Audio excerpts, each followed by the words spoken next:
Dear friends, లోపల మైండ్లో talent అనే ఒక గిఫ్ట్ తుప్పుబట్టిపోయి పడుంది.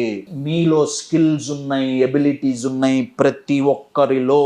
అది ఎప్పుడైతే మనం గుర్తిస్తామో my dear friends, we feel very powerful. మనకు ఆ కాన్ఫిడెన్స్ వస్తుంది.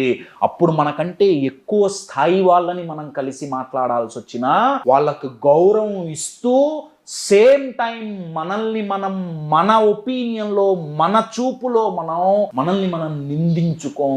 అప్పుడు ఆ ఇన్ఫీరియారిటీ పోతుంది, ఆటోమేటిక్గా సోషల్ యాంగ్జైటీ పోతుంది. ఒక్క మాటలో చెప్పాలంటే సోషల్ యాంగ్జైటీ పోవాలంటే కాన్ఫిడెన్స్ కావాలి, కాన్ఫిడెన్స్ కావాలి అంటే ఇన్ఫీరియారిటీ పోవాలి, ఇన్ఫీరియారిటీ పోవాలంటే మన దగ్గర లేనిది అవతల వాళ్ళ దగ్గర ఉన్నదాంతో పోల్చుకోవటం పోవాలి. ఇవన్నీ జరగాలంటే మన దగ్గరున్న గిఫ్ట్ మనం చూసి ఎక్నాలెడ్జ్ చేసి అప్రిషియేట్ చేయటం మొదలు పెట్టాలి.